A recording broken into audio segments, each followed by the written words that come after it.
Your face is a 500 million year old Frankenstein monster. The jaw that's crushing your food right now? Repurposed fish gill. Your teeth? Ancient armor that migrated from skin into your mouth. Your smile? Powered by muscles that evolved to twitch whiskers and suckle milk. And the entire structure is frozen in the shape of a baby ape. A developmental glitch that accidentally made room for the most complex brain on Earth. This isn't poetry, it's anatomy. Every feature you see in the mirror is a hand-me-down, a recycled part, a compromise engineered by 500 million years of evolutionary tinkering. Your face wasn't designed for you. It was assembled from the discarded blueprints of creatures that breathed underwater, crawled onto land, climbed into trees, and somehow, through a cascade of accidents and trade-offs, became human. Your face's basic architecture is about 500 million years old. Your jaws, your teeth, the little bones in your ears, mammals didn't invent those. Humans certainly didn't. They're retrofitted parts, borrowed from fish and rebuilt across so much time that the original is barely recognizable. The evidence isn't just in fossils, it's in how every human embryo develops. A few weeks after conception, a human embryo grows curved ridges on either side of what'll become the head and neck. They're called pharyngeal arches. In fish, those same structures turn into supports for gills, cartilage scaffolding that holds the delicate filaments they use to breathe underwater. In humans, they become the jaw, the middle ear bones, and the voice box. That's not a mere coincidence. That's inheritance. It happens because the genetic instructions are the same.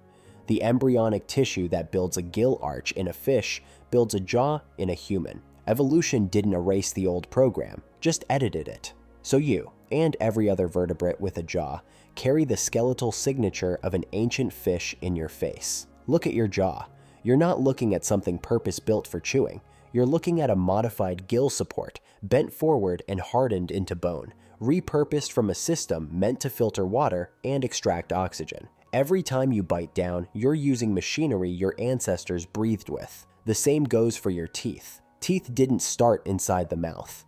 They began as sharp, mineral-hardened scales on the outside of ancient fish bodies. These things, called dermal denticles or odontodes, were made of dentin and enamel, the same materials coating your teeth now. They worked as armor, and in some species, as a rough surface to help grip or cut. Across evolutionary time, those external scales migrated. They moved from the skin into the mouth, got anchored to the jaw, and got optimized for a new job: gripping and processing food. Your teeth aren't innovations. They're immigrant armor, relocated and repurposed. Sharks demonstrate this process live. Their skin is still covered in tiny, tooth-like denticles. Their teeth are just enlarged, specialized versions of those scales, arranged in conveyor belt rows inside the mouth. When you run your hand along a shark's body, you're feeling proto-teeth. When you look at a shark's bite, you're seeing what your own teeth looked like before they moved indoors. Taking old parts and giving them new jobs, that's the dominant pattern in how your face got built. Evolution doesn't innovate from scratch. It tinkers, borrows, and recycles. The face you wear isn't a clean sheet design. It's a 500 million year old assembly of repurposed fish parts, and the blueprints are still visible in your DNA. Your jaw started as plumbing for gills. The earliest vertebrates had no jaws at all. They looked like muscular tubes with a sucker opening at one end. No teeth, no hinge. Just a soft, circular mouth for filter feeding or latching onto prey like a lamprey does. These creatures, our ancient ancestors, survived for millions of years without being able to crush, slice, or chew anything. But they had gills. And those gills were held open by flexible cartilage arches arranged in pairs along the throat. These pharyngeal arches were just structural supports, keeping the slits open so water could flow through and oxygen could diffuse out. Breathing scaffolding, that's all. Then, around 450 million years ago, something shifted. The front pair of gill arches stopped supporting gills. They bent forward. The upper section curved into the roof of the mouth. The lower section hung down. Over millions of years, these two pieces of cartilage hardened into bone and became the upper and lower jaws, the first real biting apparatus in vertebrate history. Evolution didn't invent the jaw. It repurposed a gill support. There was no new tissue, no novel structure, just an existing piece of anatomy reassigned. The muscles that once squeezed water through gills now powered a bite. The cartilage that flexed for respiration now locked into place to crush prey. The same developmental toolkit that built breathing arches in jawless ancestors built crushing jaws in their descendants. The result was catastrophic for everything else in the ocean. Jawed fish could hunt. They could bite chunks out of prey, crack shells, tear flesh, and dominate ecosystems in ways their jawless predecessors never could. Within a few million years, jawed vertebrates exploded in diversity and became the apex predators of ancient seas. Every jaw that followed, from sharks to crocodiles to humans, descended from that original pair of modified gill arches. The evidence is still there. In every vertebrate embryo, the same pharyngeal arches appear in the same order. In fish, the front arches become jaws, and the ones behind them become gill supports. In humans, the front arches still become jaws, but the arches behind them become the bones of the middle ear and the cartilage of the larynx. Same program, different output. You carry this history in your face. The hinge of your jaw, where your mandible meets your skull, descends directly from the joint that once connected a fish's gill arch to its brain case. The muscles that pull your jaw shut, your masseters and temporalis, are modified versions of the muscles that once controlled gill ventilation. Every time you chew, you're using a fish gill. Every time you speak, you're vibrating cartilage that once supported underwater respiration. Your face isn't a human face wearing fish parts as a metaphor. It's literally built from fish anatomy, edited over 500 million years into something unrecognizable from the original, but molecularly identical in origin. This isn't design, it's an inheritance. Evolution works not as an engineer with a blank page, but as a mechanic with a box of old parts, forever rebuilding, forever repurposing, forever making do with what came before. Your teeth are ancient armor that moved indoors.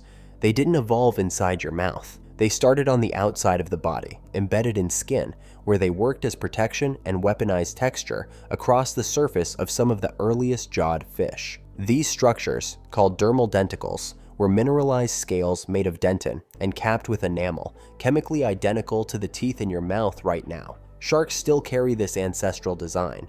Run your hand backward along a shark's body and you'll feel thousands of tiny, sharp projections. These aren't just scales, they're teeth that never left the skin. Each one has the same layered construction as the molars grinding your food, a pulp cavity, a dentin core, and an enamel crown. They just stayed scattered across the body instead of clustering in the jaws.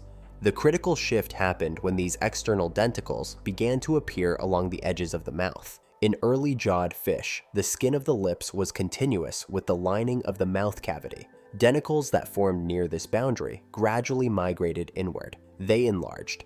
They anchored themselves not to flexible skin, but to the rigid bones of the jaw. They specialized. This migration wasn't a one-time event. It happened repeatedly, in multiple lineages, across tens of millions of years. Some fish retained body denticles and mouth teeth at the same time. Others lost the external armor entirely and concentrated all dental structures inside the mouth. Mammals followed this second path. We shed our armored skin and kept only the teeth. The result is that every time you bite, you're deploying pieces of ancient fish armor that have been relocated, reshaped, and repurposed into precision tools for gripping and crushing. Your enamel, the hardest substance your body produces, is the same material that once formed a defensive shield across your ancestors' skin. Your dentin, the bulk of each tooth, is structurally unchanged from the dentin that reinforced scales 400 million years ago. The fossil record preserves this transition. Early armored fish called placoderms had bony plates covering their heads and bodies, with tooth-like projections along the jaw margins. Later, fish refined this arrangement, losing the heavy external plating but keeping and elaborating the jaw teeth. By the time the first tetrapods crawled onto land, teeth were fully internalized, rooted in bone, and optimized for processing a wider variety of food. You inherited that configuration. Your teeth aren't innovations, they're immigrants. They arrived at your jaw as refugees from your skin, carrying the same molecular architecture they had when they served as armor, now doing an entirely different job with surgical efficiency. This is the signature pattern of your face. Nothing is new. Everything is recycled, and the components you think of as human are retrofitted. Fish parts wearing new job titles. Leaving the water 375 million years ago created some serious mechanical problems for vertebrate faces.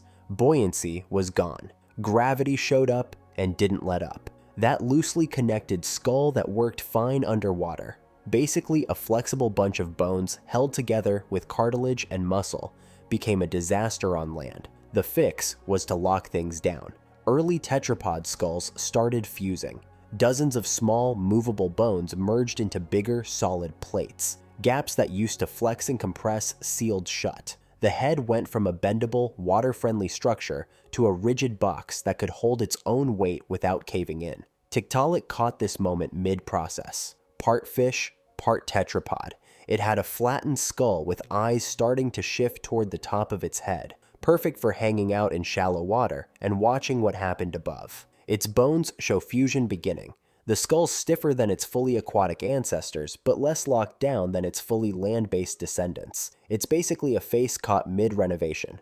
Structural bracing was just one piece, though. The face also had to rethink which senses mattered most. Underwater, you can't see far. Maybe a few meters if you're lucky. Smell works differently, too. Dissolved chemicals spread slowly, and you need specialized receptors tuned to waterborne molecules. On land, air carries scent farther and faster. For a predator or something scrounging for food, smell became the key long-range sense. So the face stretched forward. The snout extended.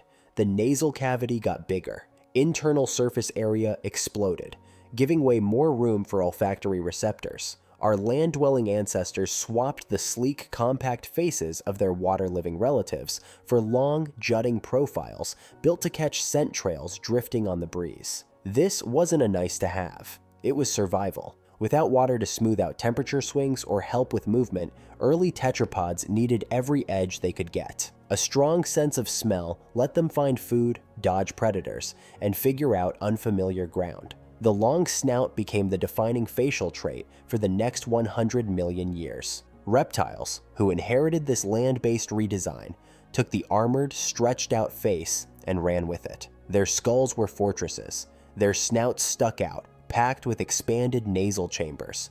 Their jaws, driven by huge muscles, crunched down hard. But their faces stayed stiff. Skin clung tight to bone. There were no expressions. The face was equipment, not a signaling system. That was the starting point our ancestors got when they moved onto land. A heavy, fused skull with a long snout, engineered to handle gravity and tuned for smell. It worked. It dominated. And it would take another shift, not from the environment this time, but from social life getting complicated, to tear it down and rebuild it. For hundreds of millions of years, vertebrate faces were locked masks. Reptiles, birds, dinosaurs, their skin was grafted straight to skull bone. Those massive jaw muscles had one job: generate enough bite force to crush bone and tear flesh. The face was a rigid weapon.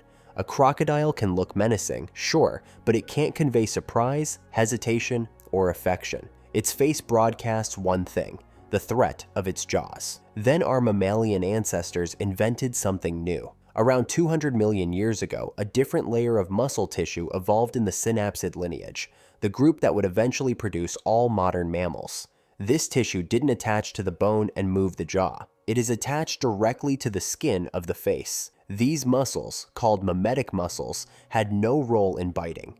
They existed just to move the skin itself. The initial function was practical. Early mammals used these muscles to manipulate whiskers, which helped them sense their surroundings in low light. They used them to seal lips around a mother's nipple for suckling. They used them to move external ears independently, pinpointing sounds without moving the head. But the long-term consequence was bigger. For the first time in vertebrate history, the face could move independently of feeding. A twitch could signal attention.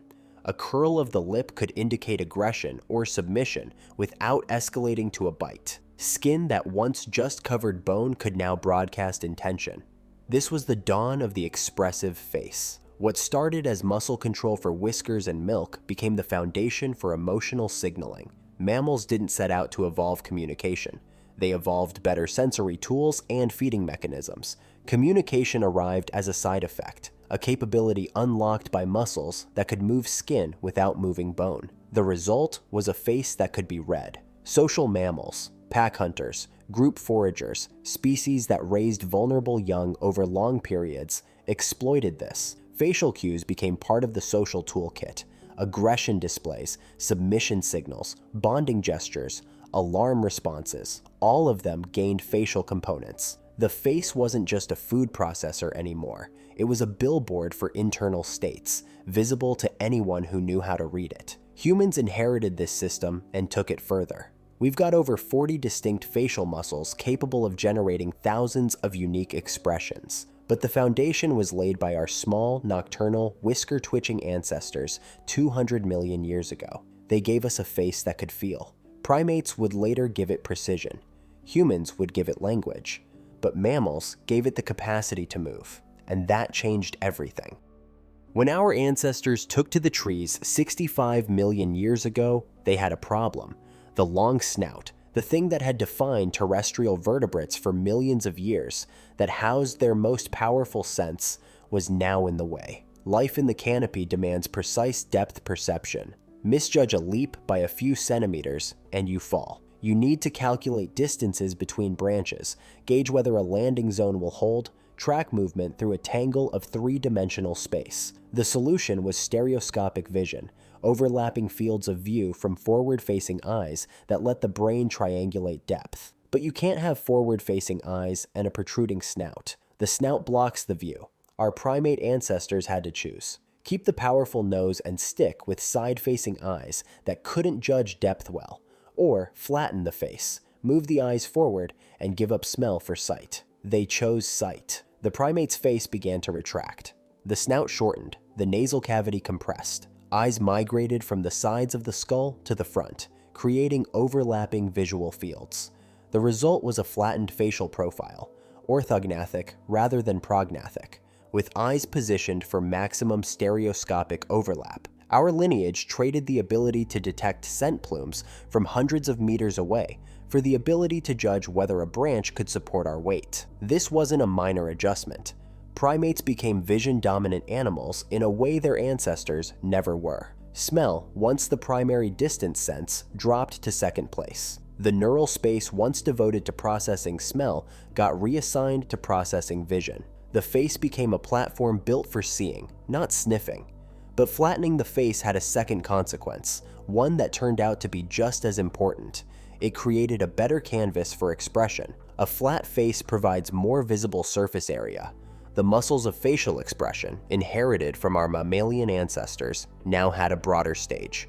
Subtle movements became easier to read from a distance. A slight narrowing of the eyes, a brief tightening around the mouth, a raised brow, all became legible signals in the complex social environments that primates navigated. Primate societies run on alliances, hierarchies, cooperation. Threat displays prevent unnecessary violence. Submission signals diffuse conflict. Bonding gestures maintain group cohesion. The face became the primary broadcast mechanism for all of this. Where our mammalian ancestors used facial muscles mostly for whisker control and feeding, primates repurposed them for social communication. The trade was complete. We gave up the long snout and powerful smell for forward vision and a flat, expressive face. We became creatures who navigated the world through what we could see and what others could read on our faces. The face was no longer just a sensor or a feeding tool. It was a communication hub, built for transmitting information in a species where social intelligence determined survival. Humans are baby-faced apes who never grew up. This isn't a metaphor, it's developmental biology. Compare a juvenile chimpanzee skull to an adult human skull. The similarities are striking. Both have large, rounded brain cases. Both have flat faces with minimal forward projection. Both have small jaws and delicate teeth. Now compare that same juvenile chimpanzee to an adult chimpanzee. The adult develops a massive protruding jaw. Heavy brow ridges appear. The face projects forward dramatically. The cranium thickens and the brain case stops expanding. Humans never make that transition. We keep the juvenile proportions into adulthood. Our faces stay flat. Our skulls stay rounded. Our jaws stay small. This arrested development is called neoteny, and it's the defining structural feature of the human face. The mechanism is genetic. In our lineage, the genes controlling jaw and facial growth were downregulated. One critical gene, MYH16, which codes for powerful jaw muscles, was disabled in early Homo. Without the structural demands of massive chewing muscles, the bones of the face and jaw stayed gracile. The skull was freed from architectural constraints. The payoff was enormous. A smaller face removed the physical limitations on brain case expansion. The frontal bone, no longer braced against heavy brow ridges and anchored by massive jaw muscles, could balloon outward. The brain, particularly the frontal cortex, expanded into the space that would have been occupied by bone and muscle in our primate relatives. We traded bite force for processing power.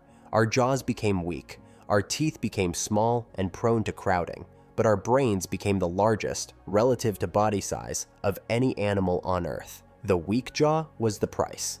The massive brain was the prize. One bizarre side effect appeared: the chin. No other primate has a true bony chin. It exists only in humans, a structural artifact of our radically reduced face tucked beneath an oversized brain case. The chin serves no clear function. It's just what happens when you shrink a jaw while the surrounding bone continues developing. An evolutionary footnote, a byproduct of the trade that made us human. The human face isn't an optimized design.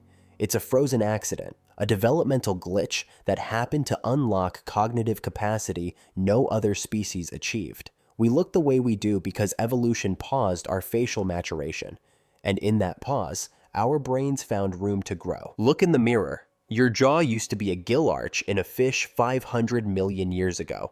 Your teeth started as armor on the outside of bodies before they moved into mouths. The muscles in your face first evolved to move whiskers around, not to show what you're feeling. Your flat face is what primates got when they traded a good sense of smell for eyes that could work together and see depth. And the whole thing is stuck in the proportions of a baby ape, a skull that never finished growing up, which just happened to leave room for a huge brain. This isn't design.